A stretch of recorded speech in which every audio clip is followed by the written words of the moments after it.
You know this? Yep. Ladies and gentlemen, from Dan Bucketheads, online trainer fitness model, Sarah Martin. What makes me most proud about Jaro is how giving he is, and he has such a big heart. Like, he wants to help everyone around him, and as he achieves things, he wants everyone to come with him. So I was from a little town called Yuengai, which was where my mum and dad moved up from Sydney, and we ended up living there till I was 12, till my parents split up. There's only like 6 people in my whole class at school, so it was a bit of a bubble, to be honest. But then we moved up to Nambucca Heads, which was just half an hour north of Yuengai, and that's where I grew up for 26 years. Nambucca was probably, I think it was the highest crime place in New South Wales for a period of time. It was the highest unemployment area for a period of time, so there was not a lot of opportunity for many of the younger people. Obviously, we get mixed up in the wrong crowds, did the wrong things for a long period of time. My group of friends, we ended up just partying, selling drugs, smoking weed, and that became my life until I was 26. Didn't hold a full-time job. So I was the small guy at school. Like, I was 65 kilos, ringing wet, short, skinny, got pretty picked on because I couldn't sort of stand up for myself, and that was the thing that led me to going to the gym when I was about 18, and I just started gaining respect. I started respecting myself, other people started respecting me, I could stand up for myself, I was happier, and that's what led me to fall in love with it. And then I ended up getting my PT course just purely for a selfish reason. I wanted to just upskill myself in my knowledge, and that created me a bunch of opportunities for jobs, which I didn't have an inkling of me going into the fitness industry to do work. And then I ended up doing a challenge with ASN supplement brand, which I won the National Transformation Challenge, and I just got thrown a whole bunch of PT jobs. And then from there, I was working face-to-face PT for 2 years, and that just created me to, I guess, feel what it's like to be in the world of jobs and career paths, and started to believe that was my calling. I then had an opportunity to move up to the Gold Coast, which is where I am now. I also had at this time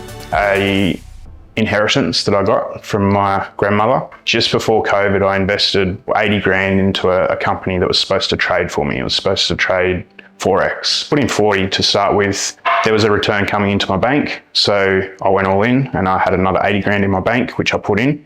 This is money that I'd never even fucking imagined I would ever have. COVID hit, and basically I didn't do my own research on this company that I'd invested in, and they just completely ghosted everything. They just took everything. So I was like rock bottom at this point, and that's where I ended up meeting Courtney. We knew of each other, similar friendship group, and he actually messaged me on Instagram and said, hey, like, I'm actually having a really tough time.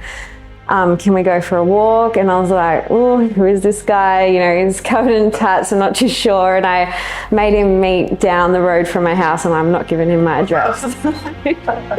I'm too scared. So I walked down, and then we went for a walk, and he was really nice. And yeah, he was going through a really tough time. Like, he just lost all this money. Business wasn't good. And yeah, we just hit it off from there. He's had so many business avenues and business struggles, and he just kept saying like, nah, I'm going to make this work, and if he had one challenge, he'd figure it out. And he just kept learning and evolving, yeah, all those business struggles that we have along the way. 3 years ago, I made 60K. That was my biggest year of my life, and before that would have been fucking 30K, and since then it's 20x'd. Initially he was just at home on Centrelink making TikToks all day. He's just leveled up over the years and kept evolving, and now he works really, really hard. I guess just created this fire under me of passion of business rather than passion of, I guess, money. That was my biggest thing when I was trying to be the influencer and just build my following.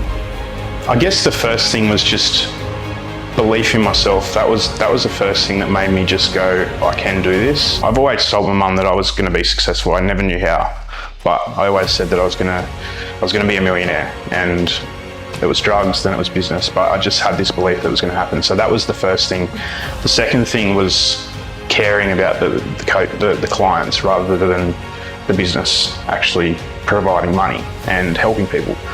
And then it went from that to getting a mentor that actually knew more about sales and more about marketing and more about nurturing the client. From there, I've just backed myself. The adversity, the the periods where you fail, that's the better part, because if you don't do that, you're not going to grow, you're not going to learn. So many people, I think, just get comfortable. It's the same as weight loss, it's the same as business, it's the same as everything. Like, people won't change if they're comfortable. As soon as people step out of that comfort zone and start labeling that as the growth and the progress, then that's where they're going to start to learn more about themselves, learn more about their business, learn more about what their clients need. But if you just stay in your own lane and nothing changes, then nothing fucking changes. So that's another thing that I used to tell my mum, was I'm gonna own a Lamborghini at one point in my life. And again, this kid that was just not driven, not in a career, not doing anything to actually work towards that. Anyone from looking outside in would have just been, how the fuck are you gonna do that? And yesterday I just got my first Lamborghini. That was one of the big drivers for me to be successful, was to own the car. And a lot of people in business will say it's a stupid idea, it's not going to be smart investment. I know all that, but buying that for me is going to be my next driver to go to that next level in business, because I have to act like I own a fucking Lambo. I literally cried all day. I was so proud. And it's not about a car itself, it's just, you know, how he's leveled up over the years and come from nothing. Like, he is just so humble and just deserves it. And it's so hard, like, people from an outside view that don't know someone, you know, you have your views and opinions on things, but he has worked so hard for this. I'm in a position now where my time and my money is coming from helping change people's lives, and we're doing it in such a different way to the rest of the industry, because the whole fitness industry focuses on nutrition and exercise. There's not a lot that just really, they say mindset, but we're like going to the next level of mindset, because the habits and the ruts and the vices, and those are the things that actually stop people getting to where they want to be. And you can give them the best nutrition, the best exercise advice in the world, but yeah, they can do that until they lose their willpower. But if they don't create those new habits and the way of thinking, and that's all part of your brain. Like, the way that your brain's looped is from your past experience of your life, and no one has a right to say that you should live any differently, because your life experiences is different to everyone else. But you need to recreate the future you instead of living by the past you. And that's the big thing we're focusing on. You know, there's so many online coaches, and I have a very similar business, like online training and nutrition, but he's evolved it into so much more mindset in his own kind of way. He's done all his research and pieced it together in a way that he believes and knows works best for him, including things like breath work, ways to think, and just evolved it so much more than training and nutrition. And that's what helps someone evolve as a whole. The feeling of seeing and watching people change and hearing how they've never done anything like this before, and the best feeling in the fucking world. He's such a never give up kind of person. Like, he always said to me, like, nah, I'm going to make it work, I'm going to achieve my dreams.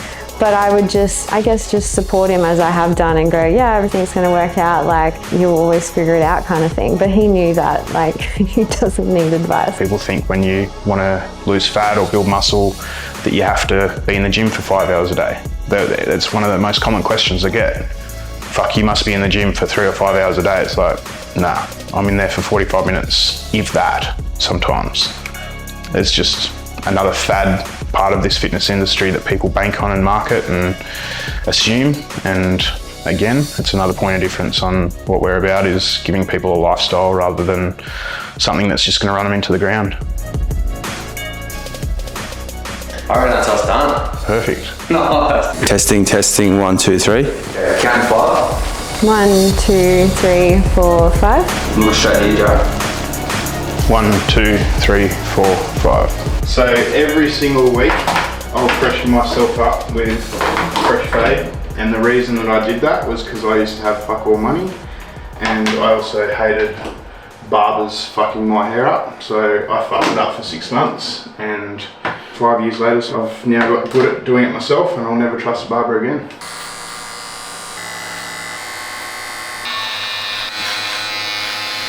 Can we check back in when we've had a bit more time? I'll see this for 40.